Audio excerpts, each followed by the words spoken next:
welcome guys back to another episode of Two Cat.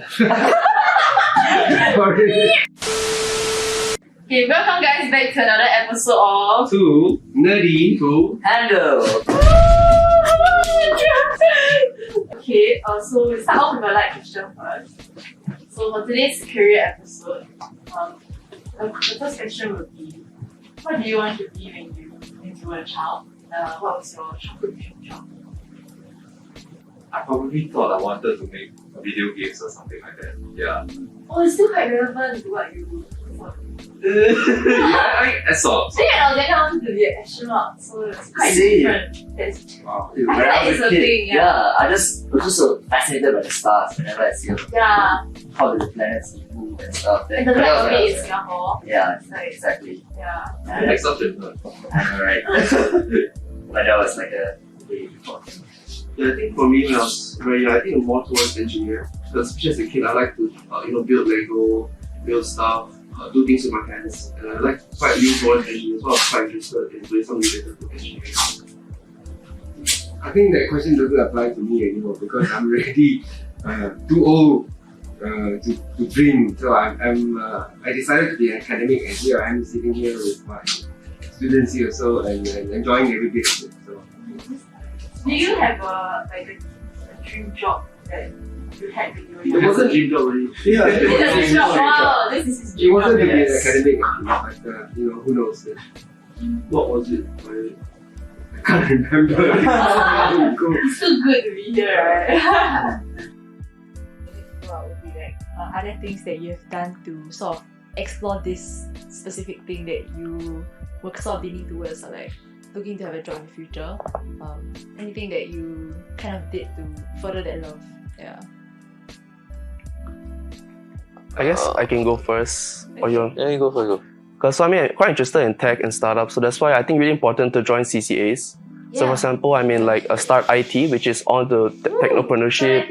He's also in Start IT. There's also like NUS Entrepreneur Society and also NUS Alumni Ventures. These are all like the really good like CCAs where you can meet other people from other than SOC, other than computing, where you can kind of explore different interests.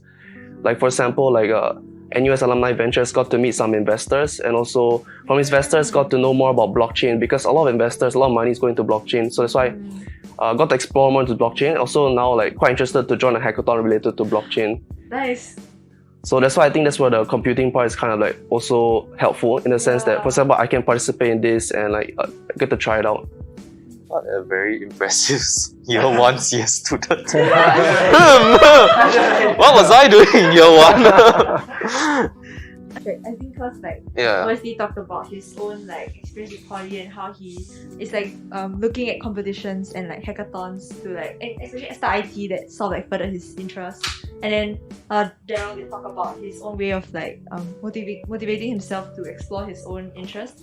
Then Abhishek, right, you can go on ahead about like what you did like over the past few years in NUS that like sort of pushed you to this direction. I guess you can mention like what you did. Yeah.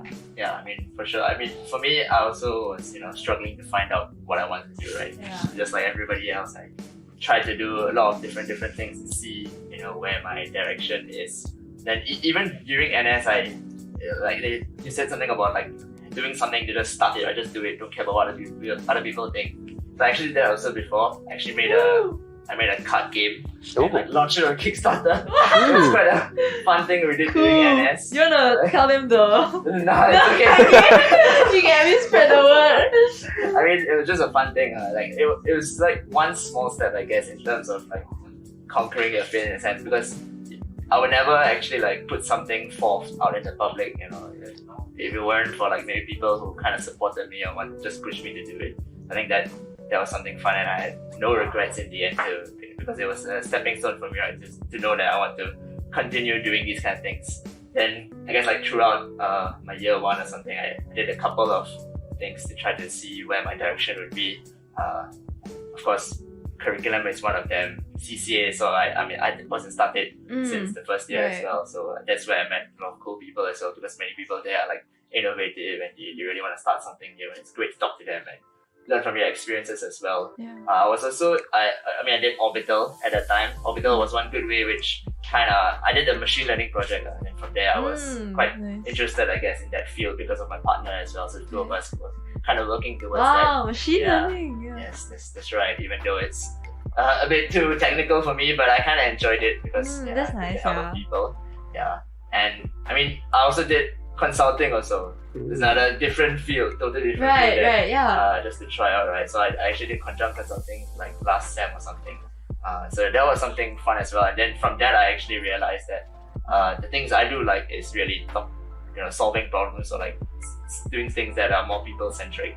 Trying to understand their issues and maybe go towards a direction. Yeah. So that's where I know that okay, maybe going towards the product side or something is something I'll be more interested in. So that's how I sort of found my direction, and right now I'm gonna continue, try to building on that. Maybe a prof can mention like are there like stuff in computing that you might want to recommend like the students to sort of get involved in? Maybe if you want to like overlap with some of what he said. Yeah, I mean, I hear from y'all. So in student life, we have a lot of student interest groups, so that whatever piques your interest, you can actually sort of zoom in on those. So you Wesley already mentioned Start IT, and then Abhishek is on it as well. For you, if you wanted games, there's Games Development Group. We have NUS Hackers. We have the NUS Technopreneurship Society, and then you got FinTech Society. So I think, and there are more interest groups coming up. So look out for them. So so this is a very vibrant environment that we live in now. Actually, can I mention something? So I think one thing that I feel at least computer science students should know, right, is that you definitely need to do a lot more self-learning outside of your actual curriculum. I'm not even doing software engineering, but obviously I looked at some software engineering internships at the past, right? And you look at the job requirements, right? There are I'm sorry, NUS computing, but there are quite a number of things. All the criteria. I just feel that there are quite a number of things like different engines, different languages, right? These are things that aren't exactly taught in the curriculum that we have, because our curriculum also focuses a lot on the theory, you know. Yeah, but there are things like the engines, like like Ruby, even something like HTML, CSS. These are small things that you have to learn on the outside and on your own, and lead code when you want to pass technical interview questions. That's true. And NUS computing, they will give you that basis knowledge for that, like CS 2040 or CS 2030. But if you want to actually take a step further, right, you really have to do a lot of this self-learning and self-discovery on your own. NUS gives you that base, that strong base, but you need more than that. At least that's what I see in I think the it's very requirements. relevant to everybody. Everybody kind of feels that way as well. Actually, that was what I was gonna ask, Prof. Yeah. Like, do you agree that? Of course, because what we do is just give you the foundation, the background, then I think the rest you have to pick up on your own. Oh, such a good conversation, guys. I think all of us kind of learn a bit about what everybody said, and like also we come from very diverse backgrounds as well. And maybe I can ask like what kind of struggles you faced that was quite memorable. In computing? NUS computing, yes. I think got too many to tell already. So many! So many struggles. So many! Can you please list everything out? If it's long, we will time lapse this, but I literally did a video about imposter syndrome. So I think I watched that. yeah, so many people in computing especially suffer from imposter syndrome. So for people that don't know what imposter syndrome is this feeling that you don't you feel like you don't really belong in wherever you're at lah. So in this case, a lot of people don't feel like they belong in computing or computer science because they think that their grades are so bad. That means and then they look at their friends, they're getting they're SUing their B pluses. They're like, oh, should I SU my B plus? And then you feel like sorry because you get a C plus, then you're like just over there thinking to yourself silently, I don't really belong here. But here's the thing, even the ones that are really, really good at computing, or the ones that have a true passion for computing or computer science, right, even they themselves might feel like they don't belong. And I've seen a lot of my friends feel that way about themselves, even though they really are very interested in software engineering, computer science, way more interested than me and way more talented than me, and they think they don't belong even more intensely than I did, which is really quite mind-boggling to me. And it's because of this feeling, right? They keep looking at other people and their grades, right? They feel so stressed out that I feel like it takes away the joy of learning a lot about computing, which is so true, it takes away a lot of the joy that you actually can't get from learning in college itself. It's because of this whole I would say it's a lot of self-perceived pressure about needing to do well in school. And okay, this one is, I don't want to overgeneralize, but at least for the computing side, right, like computing jobs wise, right, I feel that the numbers aren't as important as like I would say like in another course. The grades don't really say if you sort of belong. Like you could not be doing extremely great. You might not be like first honors, but it doesn't mean that it might not be a job that you might enjoy in the future as well. Correct. Yeah. And I feel like at least for tech jobs, right, it's a lot more grades proof than compared to other jobs, because you relies more on your own technical background from your own self-learnings and actual projects like hackathons and whatnot. And it's basically a lot of people, to tie it back to the imposter syndrome, right, a lot of people just feel like they don't belong just because of the letter they might get at the end of like some finals and whatnot. So if there's one problem I would say that I really faced at the start, it would definitely be imposter syndrome. It's something a bit more common for everyone, I guess. It's like time management is definitely one of the biggest issues. Relatable. Most of us face a lack of sleep. Yeah, most of the time. There's a couple of nights where I've not slept, trying to just complete my work or just trying to reach that study for the finals or something. So lack of sleep, time management is quite a big issue that we face.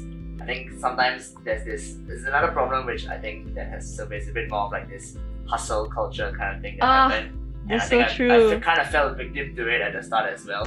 I think I put too much weight on myself, too much burden, too many things that was happening at once. I think during my summer period, I think I had too much on my plate, so I was completely burnt out. I was doing internship plus orbital and oh my god. One more. FOB, yes. FOW, yeah. What the?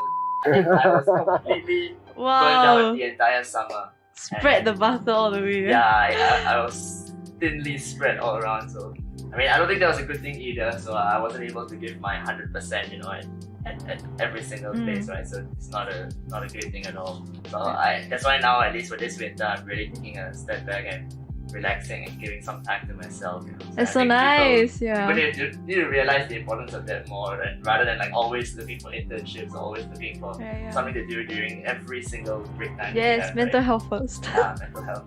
You look much more relaxed. Yes, mindfulness. You need I got my eye bags every day. I'm trying to sleep. You need to relax and watch his videos.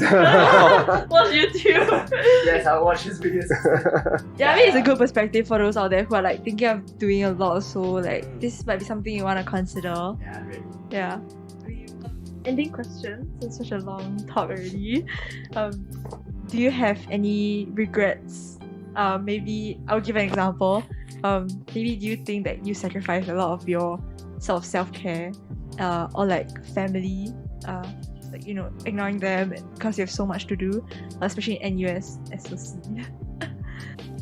I didn't do my research. I came in without any clue of what I was going to study. I didn't do research on like what programs are available in NUS, because one thing that's good about college, right, for people that come to college, is not just the degree, it's actually the resources that are the afforded to you. opportunities you get is very important. Correct. As well, Yeah, correct. Like the overseas programs like NOC or summer exchange program. I didn't do my research on all these things, And by the time I started to actually look into it when I was like maybe halfway through year 2, it was already a bit too late for it. And pandemic happened, so everything got cancelled anyway. So but things like the NOC program, which I would be interested in now, but I'm a bit late to that. Right. These things are things that I feel a lot of students should really do up their own research on. I guess I got 1 semester of experience, but I would say I should have. I chilled too much in the first few weeks. So I would say I should have. I mean, you're quite so right it's now. fine. No, but it snowballed, which I thought like my finals were pretty bad, and like it was a lot of like last minute studying and everything. So I would say like don't let it snowball, because I thought like poly feels the same as poly, but the workload is completely different. So I'll say like, don't let the work snowball, especially for your exam. Because like, for example, if you let it snowball, then like the last 2 weeks you can't go home. You need to study like literally every day. Can I go home? Yeah. I just want to give like a video message to your, like, what would you say if you could like talk to your past self right now? And it's also kind of like advice to like your juniors. No, but but whatever it is, then there's no wrong decision. Whatever decision you make, it's right for you, and then you just believe in it, and then it will come true. Yeah, I think every like decision you might feel like it's wrong, it is a sort of elimination for you also, and then you can explore other things. And I think it's never too late to pursue anything also. Yeah. So that's like all we have to say. As anybody want to add on anything else? One more. Go ahead. For computing students, don't be afraid of failure. Okay, failure is just opportunity to grow. Yeah. Amen to that. I like that. Yeah. Okay. So that will be all. Thank you everybody for coming to. To Nerdy. To Handle. Hey. Thank you so much everybody. Thank you. Cool. It will end.